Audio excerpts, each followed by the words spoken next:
it was in my mind probably a couple of years before we actually decided to go ahead. The lady that eventually wrote the book, Jane, she's been friends of my wife, Nicola, since Nicola was a child, since they've been kids, you know. So they've known each other a hell of a long time through dancing. And she said to me she would love to write a book one day if I ever decide to go that route. So, yeah, it's been in my mind for a while. And obviously once I retired, she brought it to my attention again. And I obviously wasn't too sure how it all worked, but it took a long time because she's a real perfectionist, and I was doing it through video call. I was recording videos and then sending it.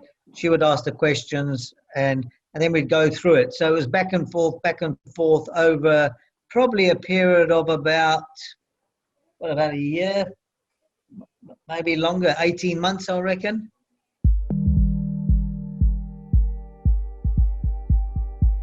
I honestly said it as it was. I didn't hide nothing of my career. It's as I've written it. Is pretty much. Obviously, you might leave out some things that you think aren't entertaining or people aren't going to be interested in. But there's a lot of stories. It's not all about my racing. I didn't because I knew I was going to sell it not just to South Africa. I wanted to sell it around the world.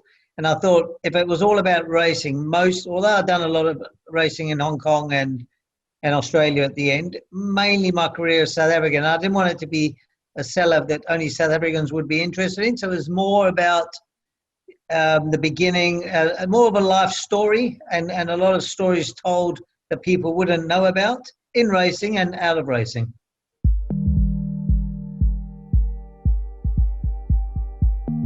No. Honestly, we had it well planned out from the beginning.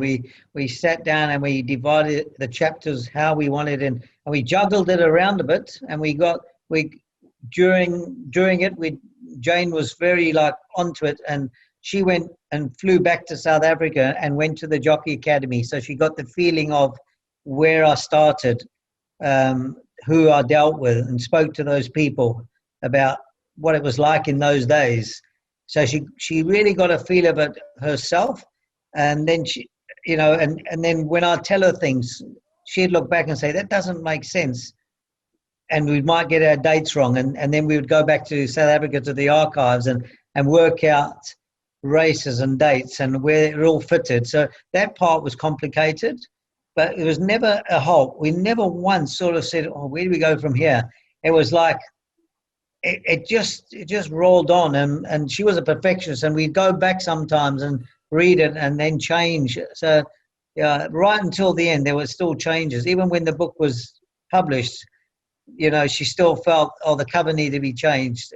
She wasn't 100% satisfied, so she wanted it. She's very proud of it, Jane, and she spent she works hard as it is. She's got just a normal job to pay her bills, and the hours she spent on weekends and didn't have a life outside of her work. I just take my hat off to her, and that's why I wanted her to do it, because I knew it would mean more to her than it does to me. This book, it wasn't just somebody fishing to write a story about me. We're more than that. We're friends, and she was always going to be very proud of it,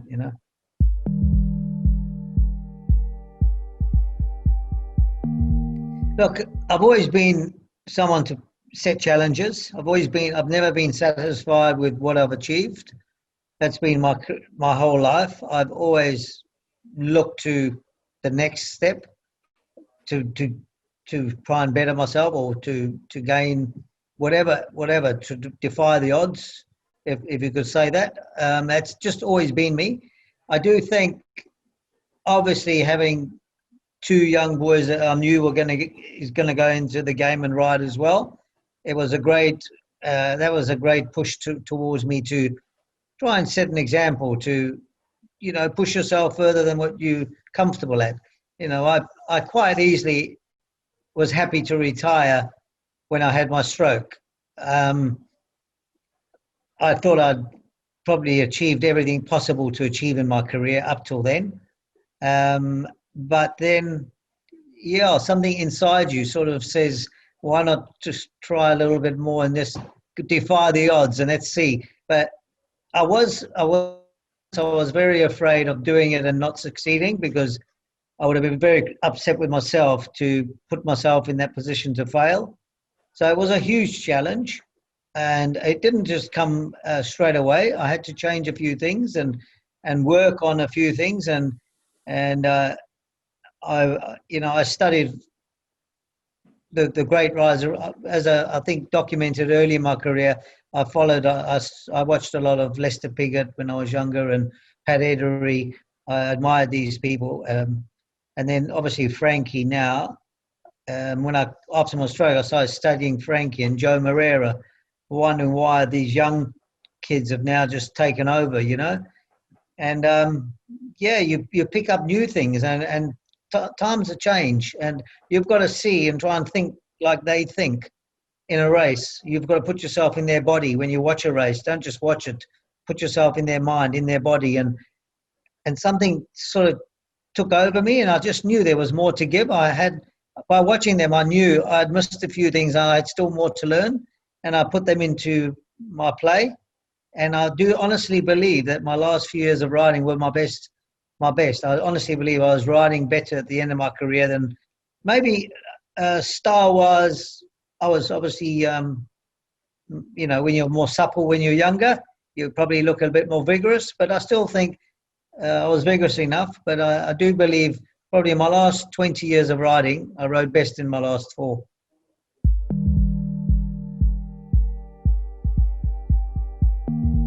Yeah, look, Nicola is a very, very ambitious person.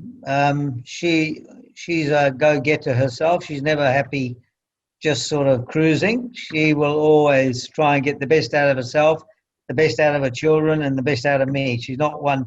But I must say, when I had my stroke, she was the one who didn't want me to come back. But one, for my health. Two, that you got nothing to prove. And if I did come back and didn't succeed, I think it would have hurt us more than it would have hurt me. But yeah, Nicola's always been there, pushed me when you get sometimes a bit complacent when you just think, God, what am I doing this for? What am I trying to prove, winning a Brisbane title? And she would always be there, like, you pushing you on. I think you need someone like that. It can be a pain up the arse at times. You think, God, just leave me alone. But when you look back, it's the reason why you push yourself. I think you've got someone there that really wants it as much as you do, maybe more. But it did push me.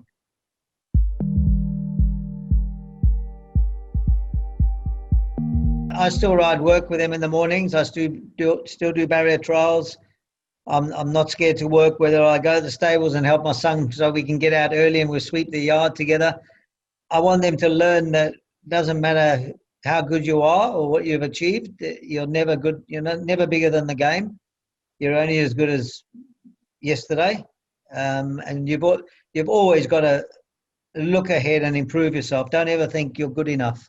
Frankie Dettori, I'm sure, as you say, he went through some real lows, and he only got out of it because of who he is. He might have great natural ability, but that goes away unless you push yourself. And he would have dug real deep to get where he's got to now.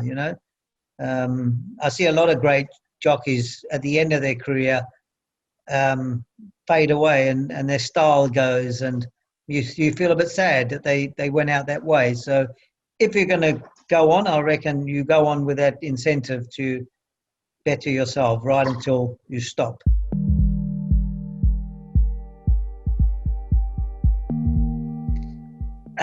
Probably the mornings was very something you had to get used to, the punctual timing of having to be there at that time, organising your mornings, organising your work. That's different to anywhere else in the world. That was the first thing that grabbed me, is what time are you going to be here? And if I was 2 minutes late, the Marfoods would go mad because you messed up their morning. So yeah, you had to. Well, luckily I am a very punctual person, but yeah, that was something I got used to. And then obviously the living with your jockey opposition and trainers that you've ridden bad races for, and you're going to bump into them in the apartments and in the lifts, and it was terrible. You're watching a lift come down from, say, number 11, and it's David Ferraris, and you've just ridden a shocker for him, and whether it was him or whoever, and you think, oh my God, I'll let this one go, I'll get in the next one. It's very awkward living arrangements that we all have to deal with. And as much as I honestly did love it, lucky we had young children, and we had Preble's kids there at the same time, and Dougie, so there was a lot of kids around. So it was we were there at a good time where there was a lot to do, and we often had barbecues together. And I honestly loved my time in Hong Kong. I really did. The pressure, obviously, at my age, going back at 46 and riding till I was 50, was obviously very challenging. And as I wrote in my book, Mr. Kim Kelly called me in one day and said to me, like, you've got to change your way of riding, otherwise you're going to get yourself in trouble, And he actually probably, that little interview changed my whole way of thinking and riding. And at the time I thought, it didn't make sense to me that he wanted me from bad draws to be more positive and try and get the Hong Kong way and get the best position.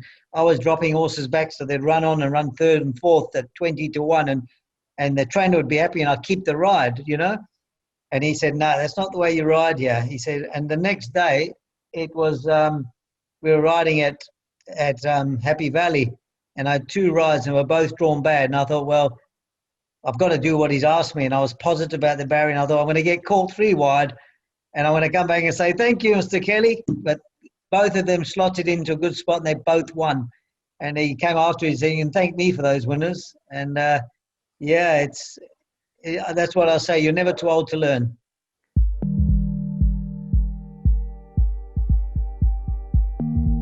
I love looking back. I love, even now, I've read the book over and over, and it brings back good memories and balances things up, where I think it's good for my children to read and just realize, like, I had children very late in life, so they only saw me succeed. They never saw me where I started. So I think it's great that they can read and realize it's not bad. We all go through bad runs and bad times. They've been spoiled that they've only seen me really have good times. I've never really come home and thought things are really tough. It was always looked quite good. And the book to me is important that they know where it started and where and how I got to where I got. And, more about me before they came along, because, as I say, I only had children, the boys, in my later 30s. So it's great that they, for them, that was the main reason for my book, that I wanted to share it with them about my past. Also, it's like I'm from England and my relatives and all that. I was very close to my family in England. My parents and their cousins and their brothers and sisters, a lot of them have passed away now, but a lot of them are still alive.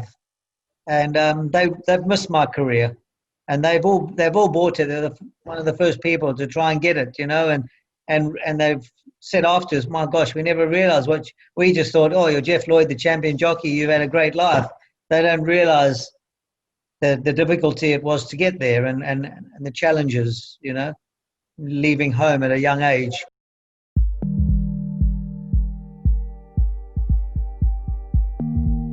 Zach read it very quick. He's a quick reader. Jaden breezes through a bit and then questions and breezes through a little bit more. But they both, I find they both very, they might brush through things that in their mind, but the racing part gets them. And also, I think my childhood compared to their childhood, like they were lucky enough to be brought into a life having things they needed. Where when most of us, when we in our generation, when we were younger, if our parents were fortunate enough to have that, we had to make do. So I love it that they, I think they enjoy that part, and they see photos in the book of me, what I look like as a child, and I look like a delinquent the way I was dressed with a bow tie on the beach, but that's the way we dressed in those days, parents would wear a suit on the beach.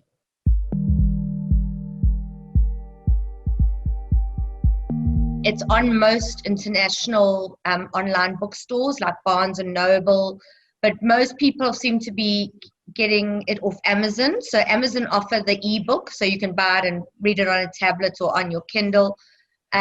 Otherwise, off Amazon store. In Australia, you can get it off Shopify, which is Lloyd/racing.myshopify.com, and that then gets you a signed copy from Jeff, because that comes directly to us. In South Africa, it's off a company called Take a Lot. So they seem to be getting their orders out very quickly at the moment. So obviously there will be a shutdown over Christmas and New Year, but from next year it should be pretty easy to get hold of.